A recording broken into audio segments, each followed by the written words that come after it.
Hey everyone, my name is Chris Shaw and I am a registered dietitian and a personal trainer, and today I'm going to be talking to you about how to build a performance plate and how you can adjust this depending on what your goals are.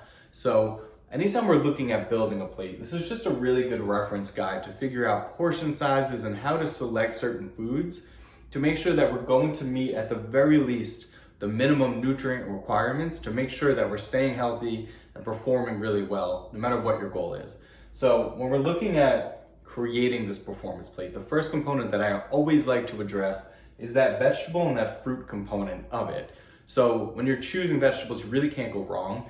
A general recommendation that I always like to make is make that plate as colorful as possible. If you're getting a wide variety of vegetables in there, a wide variety of fruits, we're going to make sure that we're going to have a really diverse selection of fiber. And the more fiber that we can get in, and more specifically, the different types of fiber that we can get into the diet, the better your overall gut health is going to be. So as your gut health continues to improve, your body will better absorb nutrients, you'll feel better, you'll have more energy, inflammation throughout the body will come down. So this is just a really important thing to remember no matter what.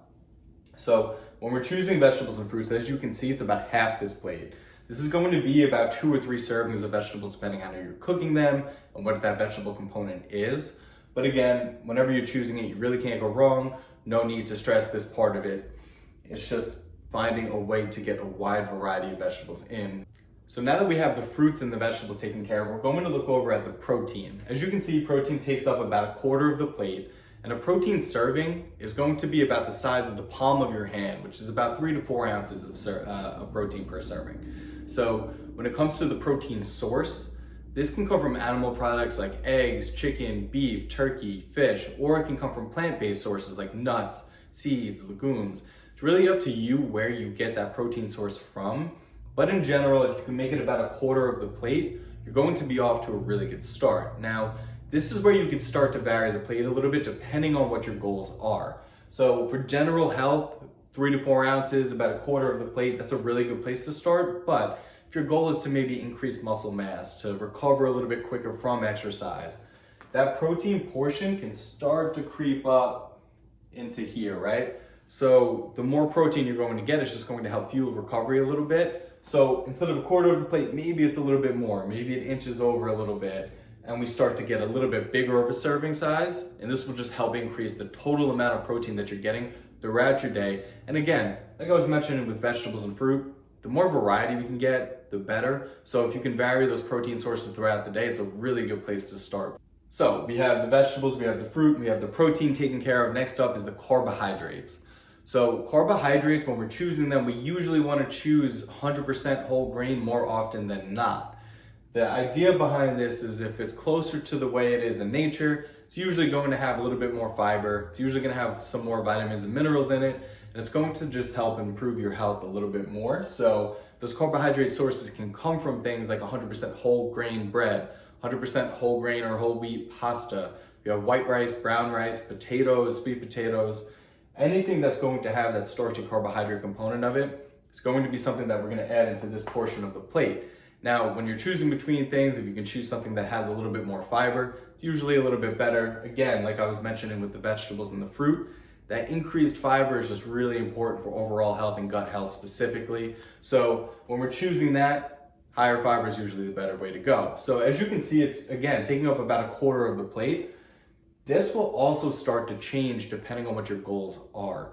So if your goal is to maybe put on a little weight, put on some muscle mass, or if you're eating a meal after or before a workout, that carbohydrate component is usually going to be a little bit more. So maybe it spills over into here, into that vegetable component a little bit. That vegetable serving size will come down just a little bit and that carbohydrate portion will go up. This will increase the calories of your meal a little bit, and it will also add some more glucose, that blood sugar that we need to recover from exercise to help replenish those stores that you used in that exercise.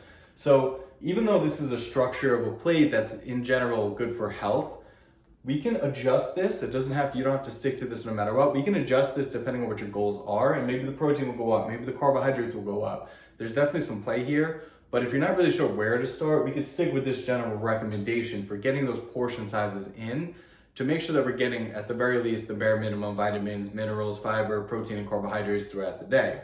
So now that we have this plate taken care of, the component that's not on here that is so important for your health is fat.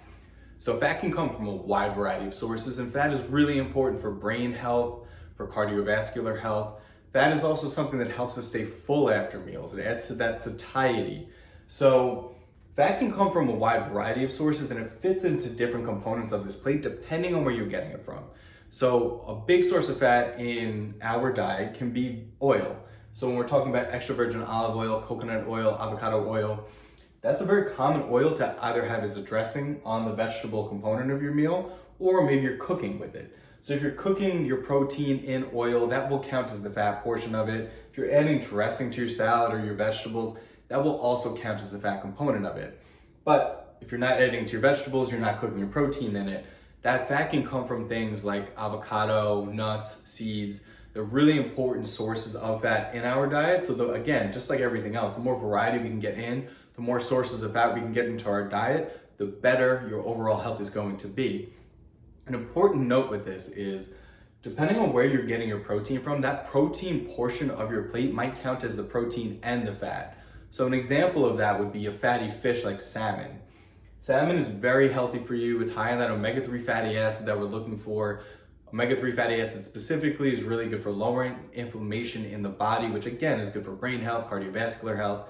So when we're choosing a protein portion like a fatty fish that is a little bit higher in fat, that will count as the fat and the protein. Another important note that I didn't mention earlier, but that carbohydrate protein portion of the plate, say it's coming from something like legumes. Legumes are high in protein, so that can count as both as well. So there's a lot of play in this depending on how you set this plate up. If you're just starting with this, if you're just starting with some new health goals, don't stress about this too much. This is just a general recommendation and some structure that you can start adding to your meals to take some of that guesswork out of it, because it can be overwhelming at first. So if you can start using this, if you can start getting a wide variety of different foods in, if you can start messing around with the structure of this, you know that you'll be off to a really good start. It will help you reach all of your goals no matter what they are. And as your goals continue to change, you can start to adjust this plate a little bit as you go. So now that we have this plate built out, we have that fat added to the meal, the next thing we want to look at is hydration. Hydration is often something that is overlooked, but is vitally important. Doesn't matter what your goals are, it's so important for your overall health. So if you're someone who struggles with getting enough water in throughout the day, this could be a really good reminder and a good opportunity to start building the habit of drinking more water throughout your day. So every time you're making a meal, you can bring a glass of water with you and drink that throughout the meal. You're going to make sure that you're hitting at least that minimum goal of 8 glasses of water or 64 ounces throughout the day. Another thing you can do if you do struggle with this a little bit to start adding more fluid to your day is keep a glass of water next to your bed. Drink it right when you wake up, and then before you go to bed, drink a glass of water, fill it back up, leave it next to your bed for the next day. This way we're gonna get a glass of water when you wake up, maybe 3 glasses of water throughout each of your meals, and then another one before you go to bed. And that will give us a good structure to start building on, because the more water you can get in throughout your day, the better. Hydration is good for everything. So this is that general recommendation for building a healthy plate. As you can see, and as I've mentioned before, there's a lot of room to adjust this depending on your goals. This is just a beginning framework. If you have questions about specifics on this, if you have questions about how to adjust this for your specific goals, please drop a comment below. If this was helpful at all, please let me know below. Please like and subscribe. It helps the channel a lot. I will talk to you soon.